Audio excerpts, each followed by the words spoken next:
முதல்ல ஒழுங்காக ஜெபம் பண்ணி உபவாசம் பண்ணி கர்த்தர் கொடுக்குறவனையாக பண்ணணும். ஐயோ பொண்ணுக்கு 23 ஆயிடுச்சு, ஒரு மாப்பிள்ளை கிடைக்கல. 23 ஆனால் என்ன, 24 கிடைக்க போகுது.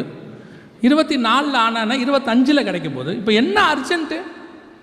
உடனே சொல்லுது 25 வயசு ஆகிப்போச்சு, இதுக்கு மேலே ஆகுமா? அதெல்லாம் ஆகும், 40 இருக்குது, அதெல்லாம் வச்சிருப்பார் ஆண்டவர், நல்ல கருத்தில் கொண்டு வருவார். அர்ஜென்ட்டு அப்படியே அவன் கையிலையாவது பிடிச்சி கொடுத்துடணும்.